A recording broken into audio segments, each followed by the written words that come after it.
siya ay maniwala sa produkto, sa sistema ng kanyang ginagawa, tumutulong din siya sa kabuuan nating team. Mainit natin ang palakpakan. Introduction speaker. Thank you.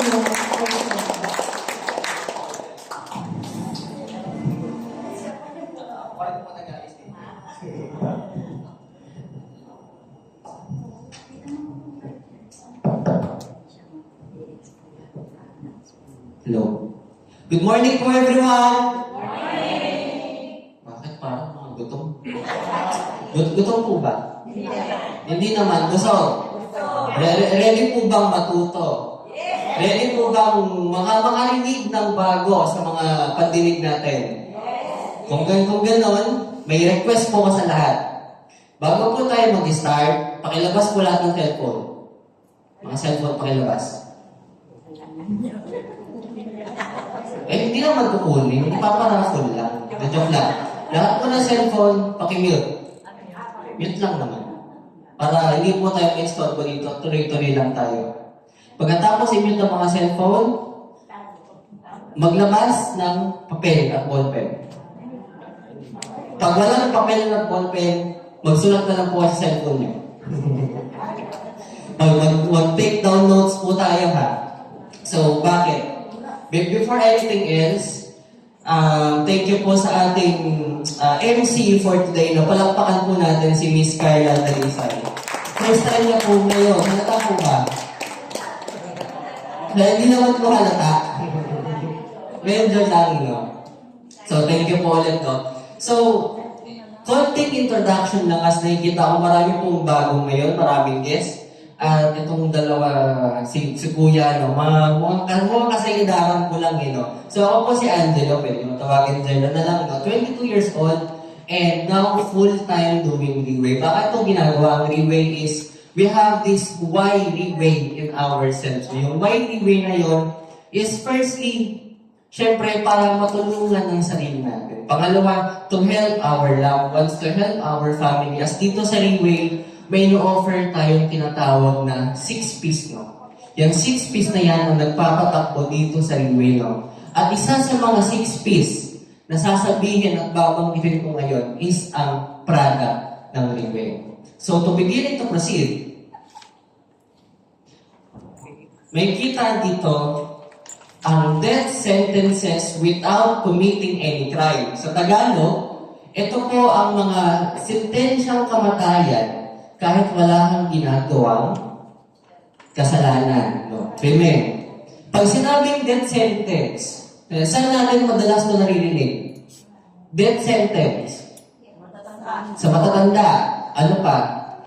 Sa mga OFW na nakakagawa ng masasabi nating hindi pabor sa lugar na pinupuntahan nila, no? So, ang ibig sabihin ng death sentence is sentensya ng kamatayan. At base dito, noong September 2022, na ang datos ay galing sa World Health Organization. Ang World Health Organization ay hindi ang Filipino organization na. It's a worldwide organization ang nagbigay ng datos na to. Ano pong sinasabi dito? Na meron daw 10 klaseng sakit. 10 klaseng sakit na pumapatay sa tao kahit wala kang ginagawang kasalanan. Gusto niyo po bang mamatay ng walang dahilan? Hindi, di ba? Wala sa atin gusto mamatay ng walang dahilan. So, ano-ano raw itong mga to? Unang-una is yung heart disease. I would like, gusto kong hingin ng participation ng everyone. Magising-gising tayo umaga at Saturday morning. Sino sa inyo or sa atin ang may kakilala may heart disease? Kamay sa ilong. Kamay po sa ilong. Ala, inaantok pa. Tuloy. Sino po sa atin ang may kilalang na stroke na? Marami. May infection sa baga. Respiratory. Marami. May Alzheimer. Marami. Diabetes.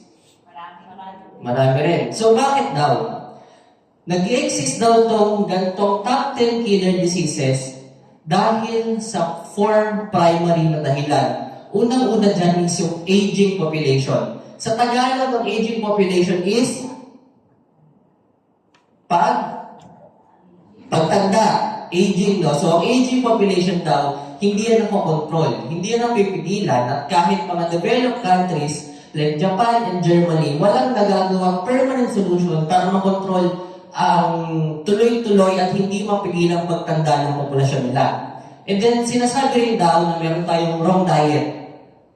Wrong diet na even if kinokontrol natin yung mga kinakain natin, even if chine-check natin yung calories, kung ano-ano pang kinakain natin, kahit kontrolin natin yung may mga bawal, di ba? Sino po dito ang nagpapa-check up every 6 months? At every 6 months, may pinagbabawal ng doktor na kainin po kayo. Meron po, di ba? Pero, tanongin ko po kayo dito, nasusunod niyo po ba na hindi kainin yung pinagbabawal sa inyo? Hindi rin, di ba? Kasi ang mga bawal ay masarap ang bawal. Marami na kanilate. And then, inevitable stress. Yung stress daw na hindi natin maiiwasan at araw-araw tatamaan tayo ng stress. A question for everyone. Sino po sa inyo pagising pa lang na stress na? May mga stress na, gumising pa lang. Ano pong petsa ngayon? 21. Anong meron sa ganitong mga petsa? Due date. Yung mga bills. Hindi po ba stress? Bukod dyan, minsan yung kapitbahay natin makita nila ang stress. Yung mga kaibigan nyo, marinig nyo stress. Minsan, kahit sa loob ng bahay natin, di ba, may mga stress. Minsan makita yung mukha ng mga partner nyo. Stress. So, ibig sabihin, kahit saan tayo lumugar sa buhay, meron pong darating na stress. Meron pong ba sa inyo hindi na stress?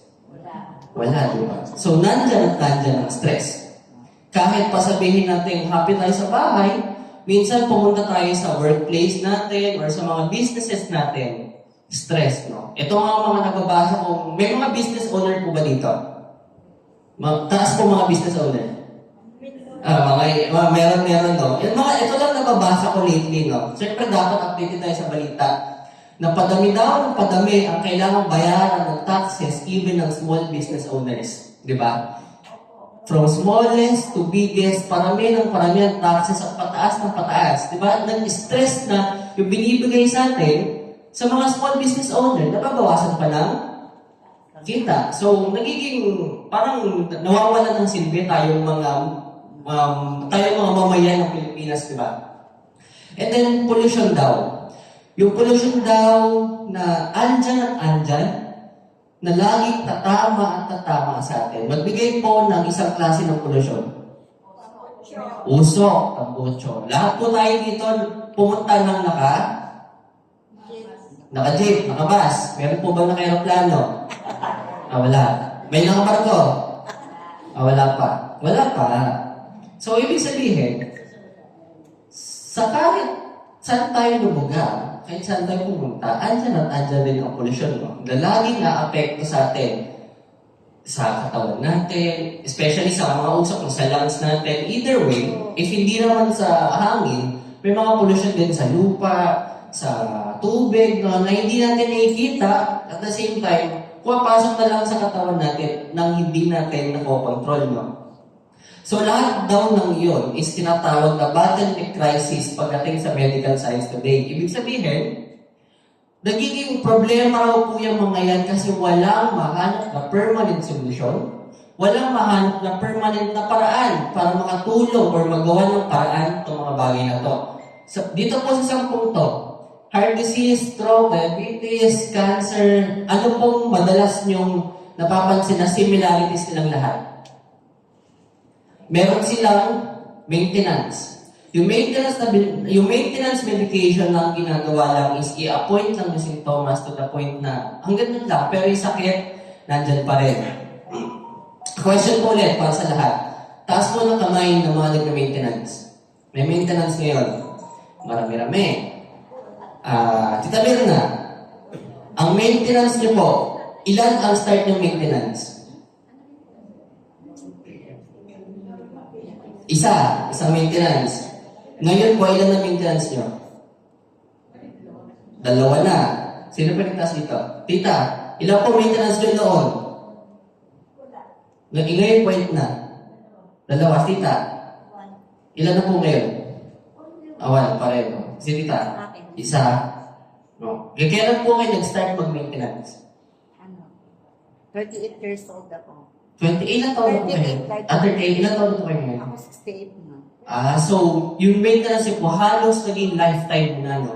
Na nagtuloy-tuloy na siya simula pagkabata, yung kabataan pa yun eh. Hanggang ngayon, nag-maintenance po kayo. Kasi, yun nga raw po yung dahilan na walang permanent na solusyon sa mga to. Maintenance medication lang na paulit-ulit magiging cycle, no? Paulit-ulit lang na minsan ang doktor papalitan ng maintenance, tataasan yung dosage, or minsan paparamihin pa yung maintenance. Kaya po sila nagiging bottleneck crisis pagdating sa medical science today. So ano pong meron, no?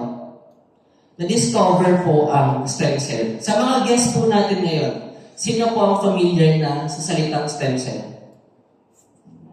Isa? Sa mga guests po, sa mga guests. 2, 3, 4, 5? Then the rest, wala pong idea sa stem cell.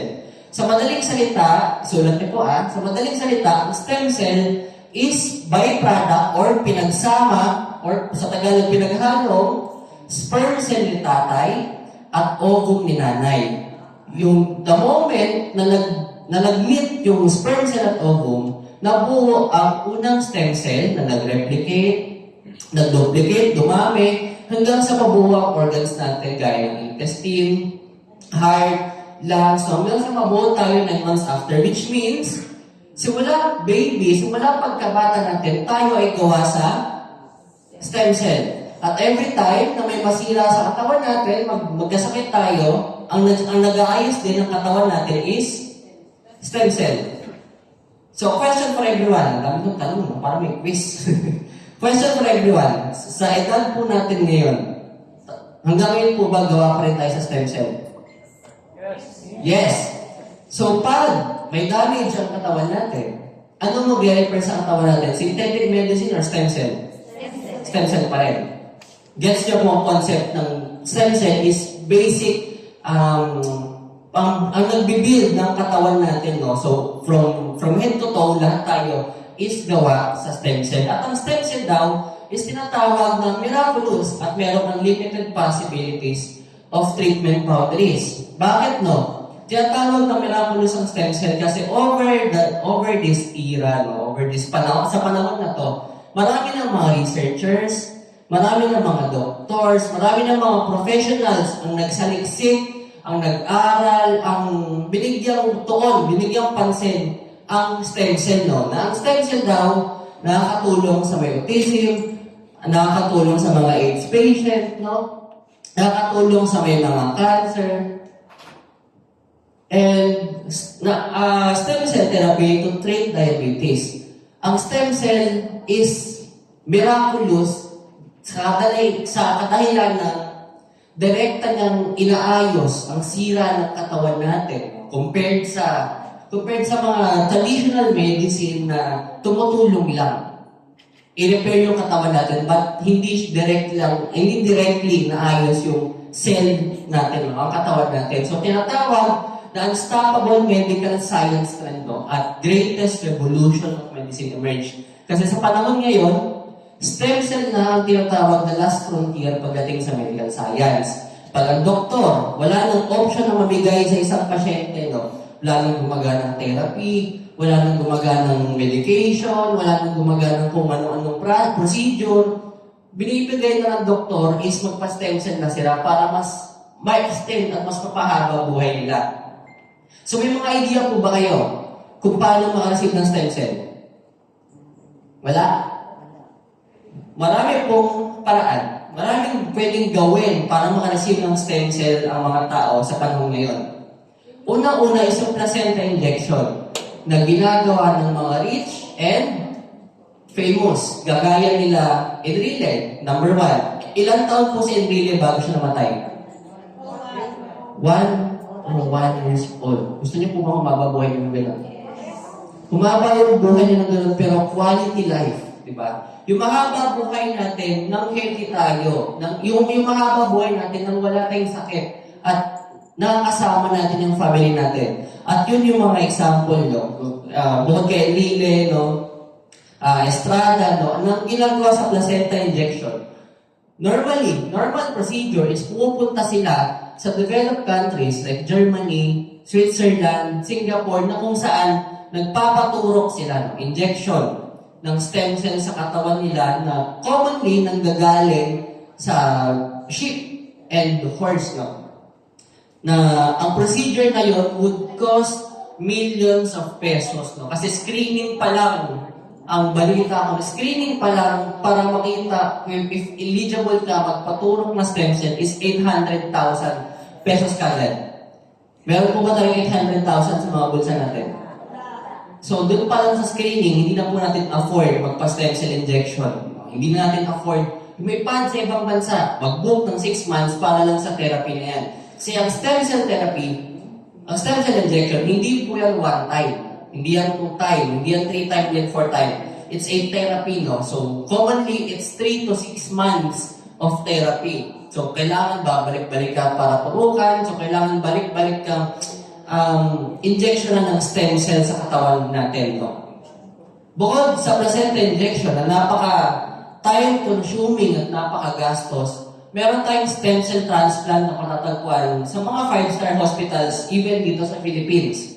Kagaya ng St. Luke's, ng Medical City, no, na kung saan kumukuha ng stem cell sa sarili nating katawan at ibabalik sa atin. Paano nangyari yun?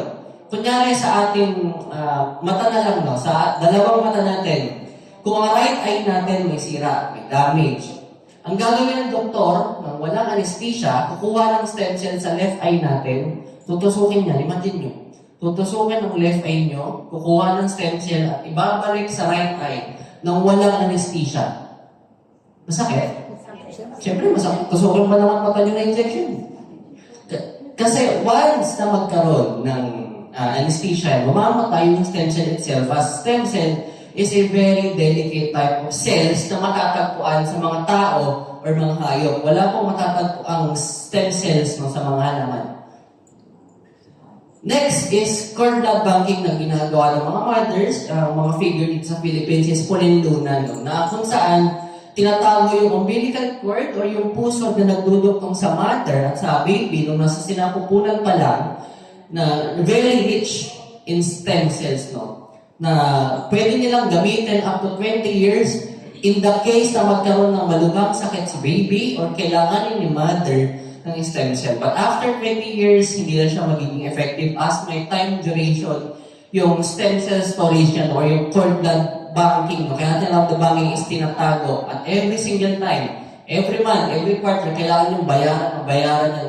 Kailangan rin yung head para matago lang yung stem cell, yung mismo umbilical cord. Pero alam naman po natin, sa panahon ngayon, karamihan, no?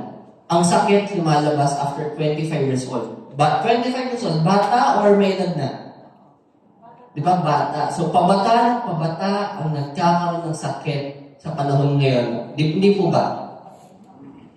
Then, meron tayong adult stem cell banking na kung saan kumukuha ng either stem cell nyo sa sarili nyo pa rin, na isi-centrifuge at ibabalik sa katawan nyo at any point of time, or stem cells ng iba. Like, if compatible ang stem cell ng katabi nyo ngayon sa inyo, papayag ba kayong kumuha ng stem cell sa kanila para ilipat sa inyo? Tingnan nyo nga po mga tabi nyo. Papayag po ba kayong kumuha ng stem cell? Parang duwing-duwing po ngayon nila. Sino po mga tabi nyo? So, yun yung concept ng adult stem cell banking. It's either from you or stem cell from others na compatible sa inyo. Pero, hindi na natin sure if healthy pa ba ang stem cell nila, if healthy pa ba ang sarili ng stem cell, if ang stem cell nila or stem cell nila is may mga nakatagong kondisyon na hindi natin makikita at lalabas lang yan in the later time, no? And then meron tayong placenta injection na tatagpuan dyan sa mga beauty salons, sa mga beauty clinic, no? na may kita natin, actually kanina lang sa Facebook, at dami pa nakikita sa Facebook ko, sa feed, no? Sinasabi nila, nagbibigay sila ng stem cell injection, bibigay sila ng placenta injection. Tinanong ko sa kanila, saan po galing ang stem cell niyo? Hindi nila masagot. Kasi karamihan at kadalasan sa mga ganitong placenta injection, nagtuturo lang sila na hindi nila alam kung saan kinukuha yung stem cell nila. Safe or risky? Risky, di ba? Hindi natin alam kung ano yung tuturok sa katawan natin. Pangalawa, tinanong ko sila, ang mga nag-a-administer po ba or gumagawa ng pagtuturok sa inyo, sa clinic nila, is licensed and professional? Hindi daw. Hinayap lang daw nila kasi marunong daw magsalot. So, safe or risky? So, pagdating sa placenta injection, it's very risky, no? So, sa mga balita noon, may dalawang case na balita tungkol dyan. Napunta sa, Jessica Soho at isa sa Rated K. Ang una, nagpa-stem cell injection sa mukha para gumanda at kuminis, kumata. Ano nangyari sa mukha? Nasira. Mas lalong lumobo, mas lalong nagbitak-bitak. Pangalawa, nagpa-stem cell injection from beauty salon para makarecover sa mga sakit, para lumakas ang katawan. Ano nangyari? Humina, at the worst case, sa balitang yun, namatay. So, yung mga ganyan is very, very risky. Susubukan niyo po ba? Kahit mura, sabihin natin sa kapitbahay niyo may mag-offer ng 5,000 pesos plus injection isang turo. Magbubuo kayo hindi? Siyempre hindi, di ba? Now na alam niyo na to. Gusto niyo po ba ng libreng stem cell? Yes. Gusto? Bakit dito lang? Ayaw niyo po ba? Gusto niyo po ba libreng stem cell? May mga kondisyon ako sa inyo. At tanong, no? Sino po sa inyo ang nagpa-check up last 6 months? Taas kamay. Huling check up last 6 months. Taas po kamay. 1, 2, 3, 4. Sino sa inyo ang nagpa-check up last 3 months ago? 1. Sino ang huling nagpa-check up a month ago? 2. Sino nagpa-check up last week? Sino nagpapa-check up daily? Meron. So, bakit kailangan magpa-check up? Para ma-monitor ang katawan natin, ang healthy ng katawan natin. No? So, paano ba define ang pagiging healthy, di ba? Nagagawa niyo po bang matulog ng sapat araw-araw? Hindi. Nagagawa niyo po bang kumain ng healthy araw-araw? Walang fast food, walang prito. Yes, nakakontrol. Nagagawa niyo po bang uminom ng sapat na tubig araw-araw? Nagagawa niyo po bang makapag-exercise at least 60 minutes a day? Nagagawa? Dito? Nagagawa? Nagagawa niyo po bang hindi may stress? Naiiwasan lang pero nai-stress pa rin. So which means, kahit pilitin natin or gawan natin ang paraan magkaroon ng healthy lifestyle, naapektuhan pa rin yung sarili nating lifestyle, di ba? Kasi maraming factors na nakaka-apekto sa ating lifestyle. So kahit pili natin maging healthy, nagiging inconsistent pa rin siya. Hindi pa rin siya nagiging tuloy-tuloy na to the point nagkakaroon pa rin tayo ng mga ganitong mild na sakit, mga ganitong tumatama sa katawan natin. So, ang tanong po sa lahat, meron bang convenient, no, at affordable way to receive stem cell injection? Or to receive stem cell therapy today? May idea po ba kayo? Wala.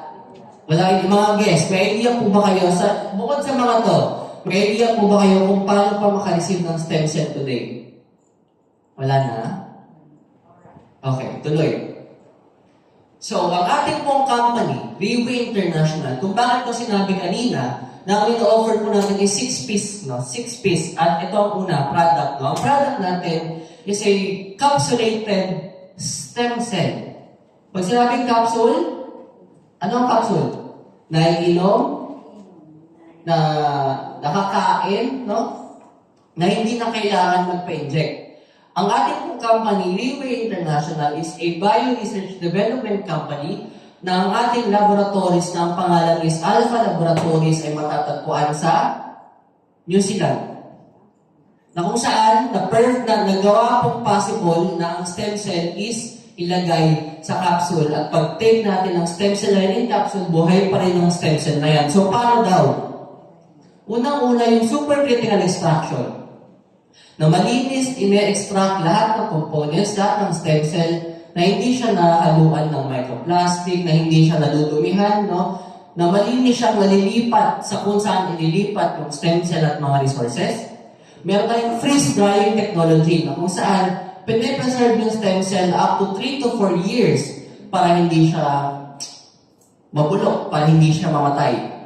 Meron tayong nitrogen film technology na kung saan tinatanggal ang oxygen sa loob ng stem cell, pinapalitan ng nitrogen para hindi tumubo, hindi mag-grow ang bacteria, ang mga germs, ang viruses na nakakasira ng stem cell natin.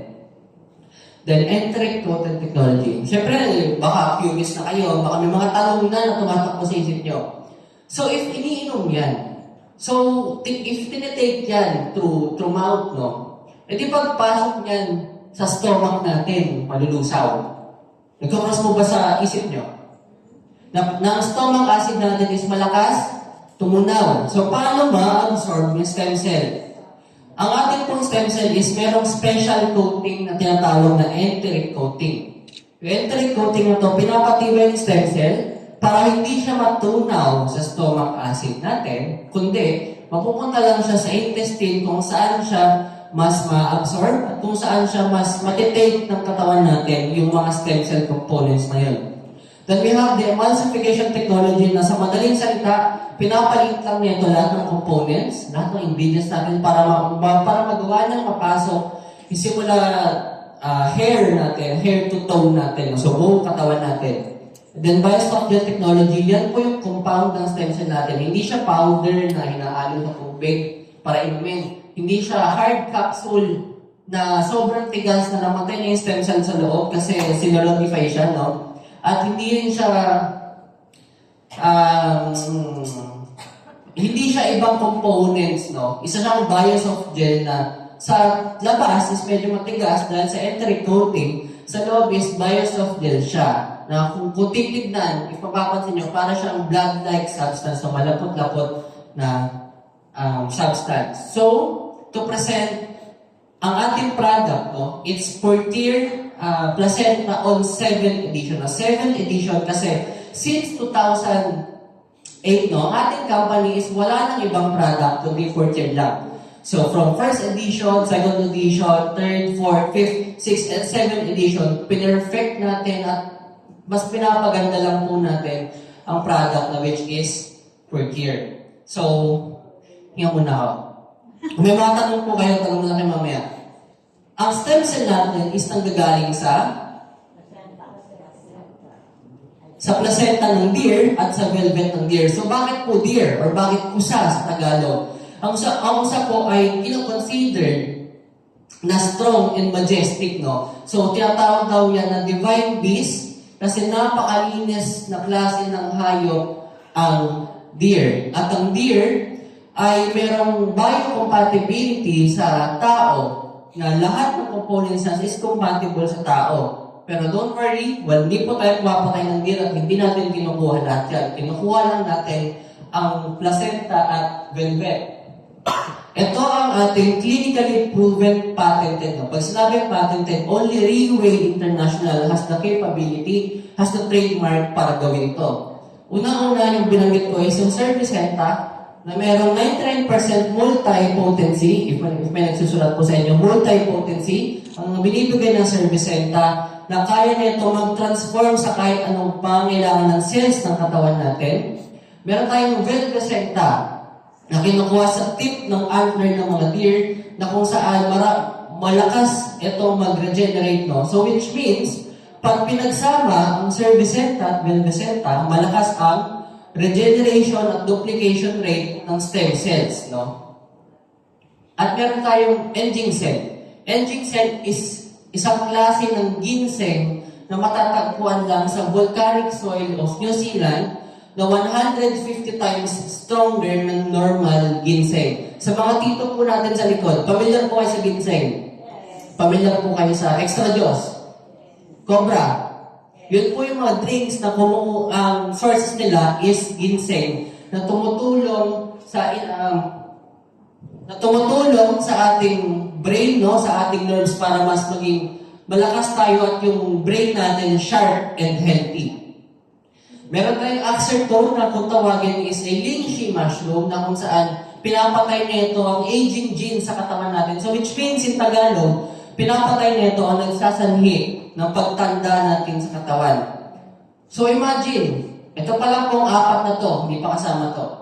If meron kang stem cells na nagre-reverse ng aging mo, pinapabata ka, at merong ending cell na ginagawa kang sharp, meron kang axertone na pinapatay at nagsasanhi ng pagtanda mo, anong magiging resulta mo after 6 months?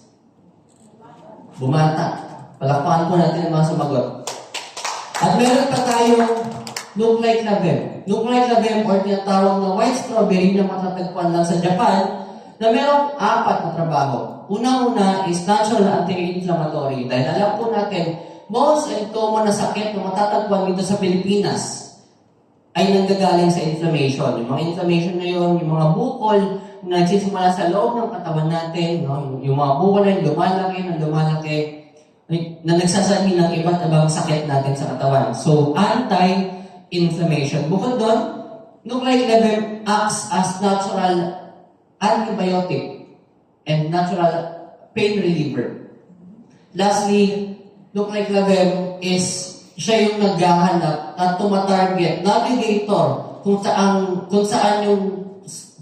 kailangan ng katawan natin ng stem cell. Siya ang nagda-drive, no?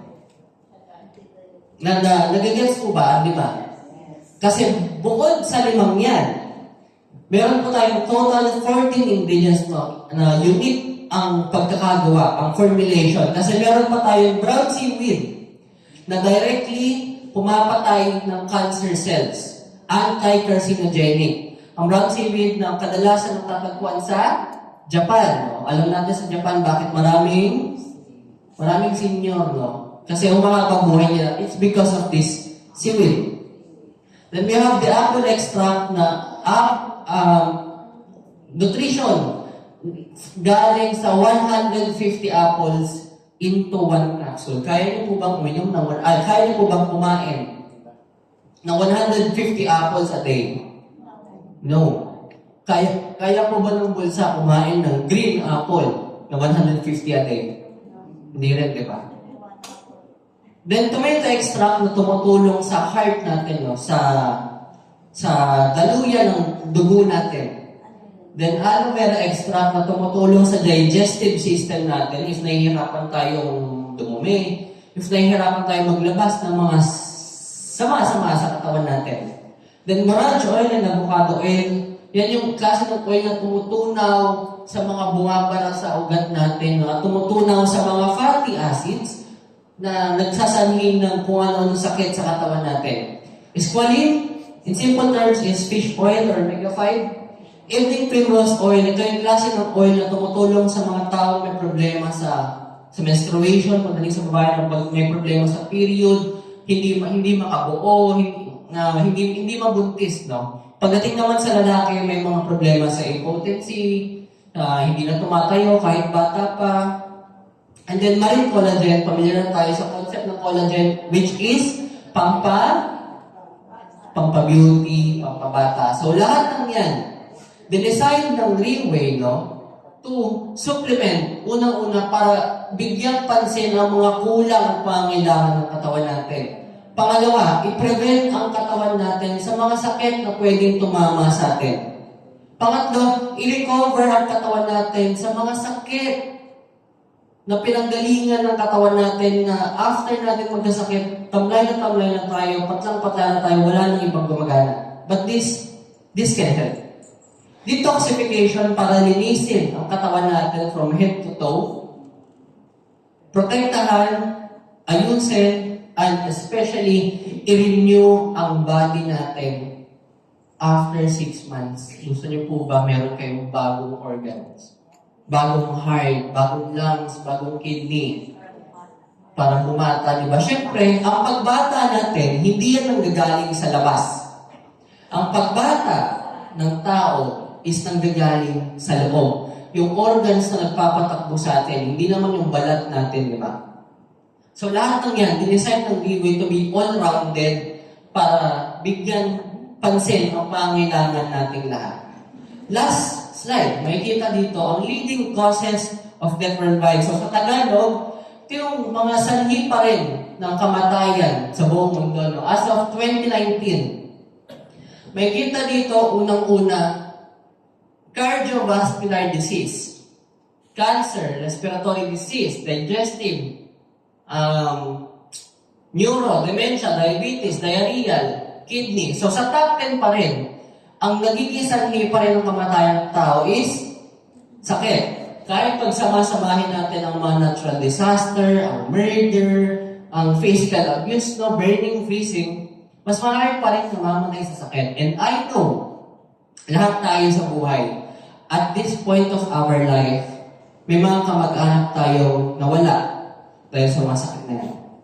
May mga kapamilya tayong nawala sa buhay natin dahil sa mga sakit na yan. May mga kaibigan tayong nawala dahil sa mga sakit na yan. At at this moment, at this point of our life, lahat po tayo lahat tayo merong kapasidad na mag-decide, di ba? Mag-decide na hindi naman para lang sa sarili natin, but mag-decide para matuldukan na yung mga ganitong klaseng problema na tumatakbo sa atin, sa pamilya natin, sa mga friends natin, di ba? At ano lang kailangan natin gawin? Share. Kailangan i-share lang. Hindi po natin kailangang isarili, no? Okay, hindi natin kailangan ipagdamot yung ganitong klaseng information as dito nga sa Giveaway, no? Bukod sa 6 P's na sinabi ko kanina, meron pa tayong 6 core values na kung saan mas pinapaganda nito ang buhay natin. Hindi lang basta sa product na tumutulong sa kalusugan nating lahat. Yun lang po, maraming salamat.